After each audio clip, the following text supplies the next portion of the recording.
Oke, selamat pagi anak-anak. Berjumpa kembali di dalam kelas kimia dan kali ini kita akan membahas topik baru yaitu mengenai titrasi asam basa. Namun sebelum kita memulai pembelajaran ada baiknya kita berdoa terlebih dahulu. Oleh karena itu silakan berdoa secara pribadi di rumah dan kita akan memulai berdoa. Mari kita bersatu di dalam doa. Amin. Ya, kali ini kita akan belajar mengenai titrasi asam basa.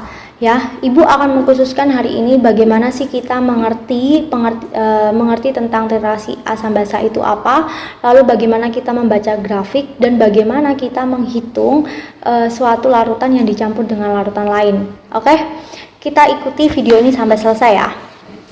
Ya, titrasi asam basa itu memiliki pengertian yaitu prosedur yang dilakukan saat kita ingin menentukan kemolaran atau kadar suatu asam atau basa berdasarkan reaksi netralisasi.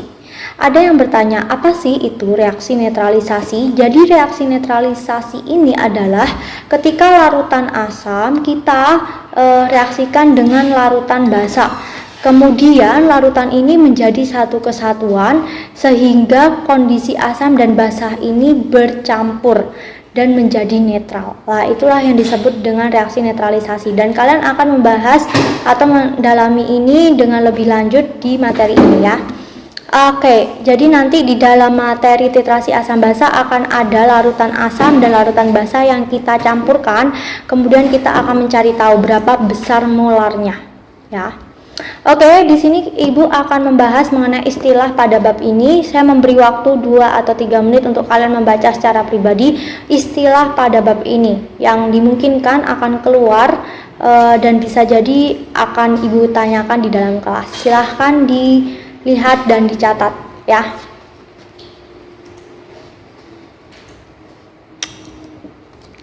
Oke, sekarang kita akan lanjut di dalam titrasi atau kurva titrasi. Kalau tadi kalian sudah membahas atau melihat istilah dalam bab ini, salah satunya adalah titik ekuivalen atau titik keseimbangan. Kita juga wajib atau kudu bisa ya membaca suatu grafik dari kurva titrasi sendiri. Di sini ada beberapa kurva titrasi dengan zat yang berbeda-beda. Kita lihat dari yang nomor 1. Di sini ada Di sini ada yaitu asam kuat dengan basa kuat, di mana pH titik ekuivalennya adalah 7. Ketika kita melihat ini, maka zat peniternya adalah basa kuat dan daerah perubahan pH drastis itu antara 4 sampai 10. Kemudian titik ekuivalennya adalah 7. Kalau kalian melihat grafik seperti ini, maka kita bisa menentukan bahwa zat peniternya basa kuat dan ini jenis titrasi antara asam kuat dengan basa kuat. Kemudian yang kedua adalah basa kuat dengan asam kuat juga. Kalau tadi kan asam kuat dengan basa kuat, kalau sekarang basa kuat dengan asam kuat. Bedanya di mana? Bedanya kalau basa kuat tadi dia itu grafiknya adalah dari yang pH awalnya ini rendah ke pH-nya meningkat begitu ya. Tapi kalau dari basa kuat dengan asam kuat, maka dari pH-nya yang dari tinggi ini menurun. Begitu ya. Jadi kalau kalian baca grafik harus bisa. Kalau Ibu nanti tanyakan kepada kalian ini masuk titrasi jenis apa ini ya, kalian harus bisa menjawab. Karena apa? Karena perbedaan antara asam kuat dengan basa kuat dan basa kuat dengan asam kuat itu tergantung pada zat peniternya. Jadi kalau asam kuat terlebih dahulu dinyatakan, maka zat peniternya adalah basa kuat. Sedangkan basa kuat dan dengan asam kuat, maka zat peniternya adalah asam kuat. Bukan peniter ya, pentiter ya. Oke, lanjut kita akan lihat di antara titrasi asam kuat dengan basa lemah. Kalau asam kuat dengan basa lemah, maka dia akan mengalami kenaikan grafik seperti pada gambar, tetapi pH titik ekuivalennya ini masih bersifat asam, yaitu 5 sampai 6. Sedangkan di dalam grafik tersendiri ya, dia akan mengalami peningkatan yang tidak terlalu signifikan atau tidak terlalu jomplang ya, seperti titrasi pada gambar yang 1 atau grafik nomor 1. Kemudian Kemudian yang terakhir adalah basa lemah dengan asam kuat. Kalau basa lemah dengan asam kuat, maka dari atas ke bawah ini dia memiliki titik ekuivalen 5 sampai 6 juga, dan daerah perubahan pH drastisnya 4 sampai 7, sehingga pH titik ekuivalennya 5 sampai 6. Dan ini adalah gambar-gambar yang perlu kita ingat. Oh ya, kalau titrasinya seperti ini, gambar grafiknya seperti apa ya? Begitu. Oke, dari sini coba kalian cari tahu grafik-grafik lainnya yang berhubungan dengan kurva titrasi, sehingga kalian kaya dan kalian memiliki banyak informasi mengenai bagaimana cara membaca kurva titrasi. Oke, next. Ya, setelah kita melihat bagaimana sih cara membaca kurva titrasi, kita akan membahas mengenai cara perhitungannya. Kalau dilihat dari perhitungannya, kita harus tahu terlebih dahulu rumusnya ya. Di sini Ibu sudah menyediakan V1 ini berhubungan dengan volume 1 atau bisa jadi volume asam atau basa sebagai larutan penitrasi. Kemudian di sini ada A ini adalah valensi larutan. Ya, Bu, valensi larutan itu seperti apa? Bagaimana cara kita menentukannya? Jangan di-skip karena ada di kelanjutan video ini. Kemudian M1 ini apa? M1 adalah molar ya.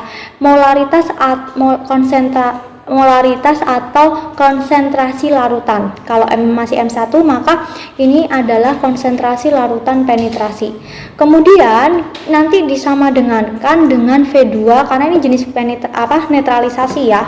Kalau netralisasi maka reaksi pada asam dengan reaksi pada basa ketika dicampurkan dia harusnya mengalami keseimbangan. Makanya ada tanda sama dengan. Ya. Nah, di tanda sama dengan ini kita bisa lihat nih, V2 ini adalah volume larutan yang kedua, kemudian B ini adalah valensi larutan yang dititrasi, dan M2 ini adalah konsentrasi larutan yang dititrasi. Ya, kita akan lanjutkan dengan contoh tadi yang saya jelaskan apa itu valensi basa atau kita sebut dengan valensi larutan. Ya, kita lihat contoh dari nomor 1. Saya akan memberikan dua contoh saja. Di sini ada NaOH dan saya akan ambil di bagian BaOH. Ya, sorry, kok jelas banget ini ya.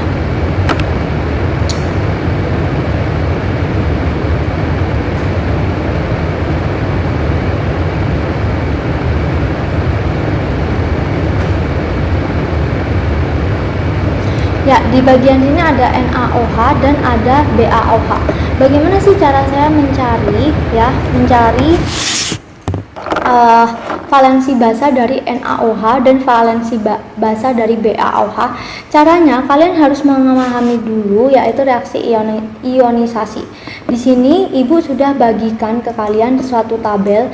NaOH ini kalau kita uraikan menjadi Na+ dan OH-, maka jumlah valensi basa dari OH ini hanyalah 1.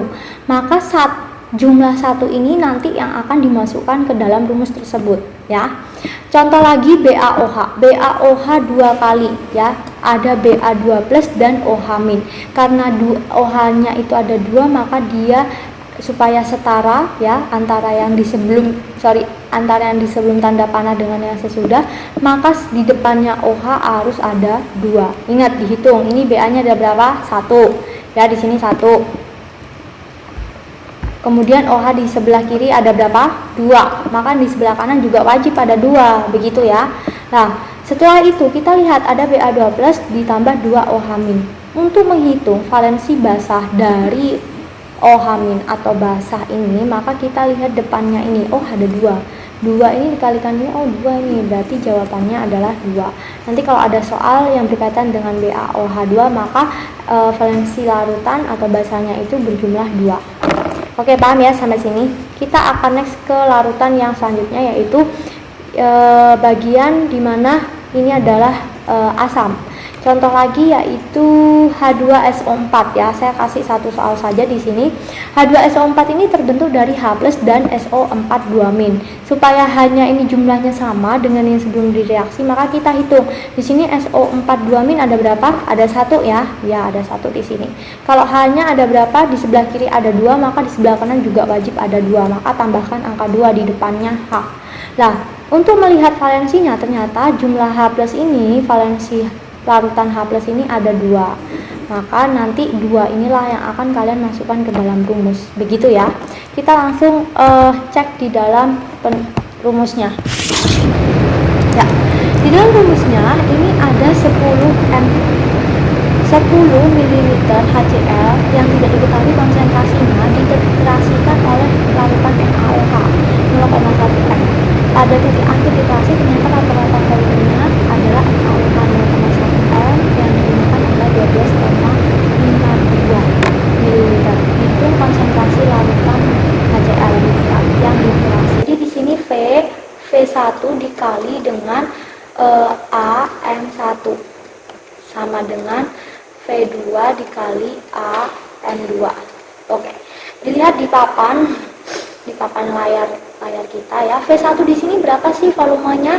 Ada 10 ml dikali dengan elektron valensinya HCl. Ingat, HCl diuraikan dulu. Berarti H plus Cl min. Lah hanya ini ada 1 di sini, ada 1, Cl-nya 1. Oh, berarti ini jumlahnya 1. Tulis saja 1. Lah M-nya berapa? M-nya ditanyakan, maka tulis saja M1. V2-nya berapa? 12,52 dikali A-nya berapa? NaOH. Uraikan lagi NaOH. Berarti di sini ada Na plus OH min. Berarti di sini karena ada Na plus dan OH min, maka di sini A-nya berapa? Untuk OH minnya ada berapa? Ada 1 juga. Gitu ya, dikalikan M2 nya ini adalah 0,1. Maka kalau saya hitung M1 sama dengan 12,52 dikali 0,1 dibagi dengan 10. Ya, saya miring-miring nanti saya nggak kelihatan. Sorry ya. Oke ya, jadi udah ya kelihatan ya di sini. Oke. Selanjutnya di sini kita tinggal hitung aja. Jadi hasilnya adalah 0,1252 molar. Maka konsentrasi HCl yang dititrasikan itu sebesar 0,1252 molar. Oke, itu adalah soal yang pertama. Kemudian bagaimana dengan soal yang kedua? Soal yang kedua seperti ini. Yang diketahui di sini 10 ml HCl ya dengan XM dititrasikan dengan larutan BaOH2 kali di mana dia konsentrasi larutannya 0,1 m. Diperlukan 15 ml air ya. Hitunglah air sih 15 ml larutan. Hitunglah konsentrasi HCl yang dititrasi. Yang pertama kita harus tulis dulu aja rumusnya. V1 dikali A dikali M1 sama dengan V2 dikali, kalau saya kebiasaan A ya, tapi kalau kalian mau ganti B, M2 boleh, terserah ya, sebenarnya nggak ada patokan, yang penting konsepnya tahu. Nah, V1 di sini adalah 10 ml dikali A. A di sini adalah valensi dari asam. Valensi dari asam HCl ini adalah H plus Cl min, maka hanya ada 1 saja, tulis 1. M-nya berapa? M-nya ditanyakan karena ada X, maka saya tulis X bisa. Sama dengan V2-nya berapa? V2-nya dibutuhkan 15 ml. Kemudian B-nya berapa? B-nya di sini ternyata BaOH2 min ya, BaOH2. Maka saya akan uraikan ini menjadi Ba2 plus 2OH min. Bu, 2-nya ini dapatnya dari mana? Ingat, setelah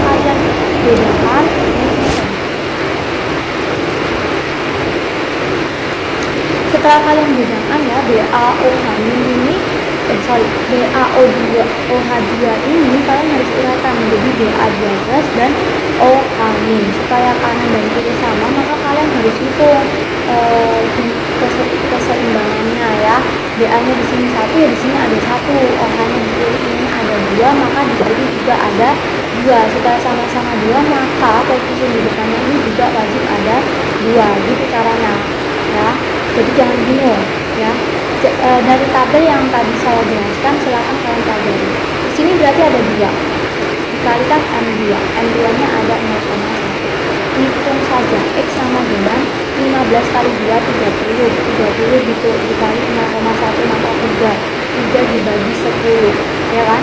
X sama dengan 0,3 molar. Maka diketahui konsentrasi HCl sebesar 0,3 molar.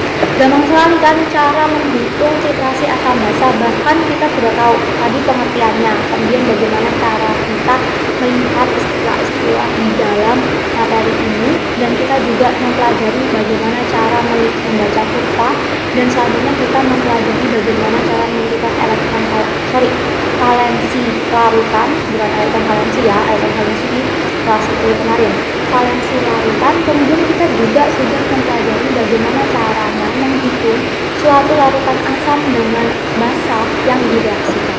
Oke, sampai seperti ini kalian boleh lanjut ke Google Classroom, dan jangan lupa di Google Classroom itu nanti kalian akan ada panduan untuk mengerjakan tugas, dan di situ akan saya berikan worksheet ya di Google Classroom kelas ini. Worksheetnya silahkan dikerjakan, di batas pengumpulannya adalah hari ini jam 12 siang ya.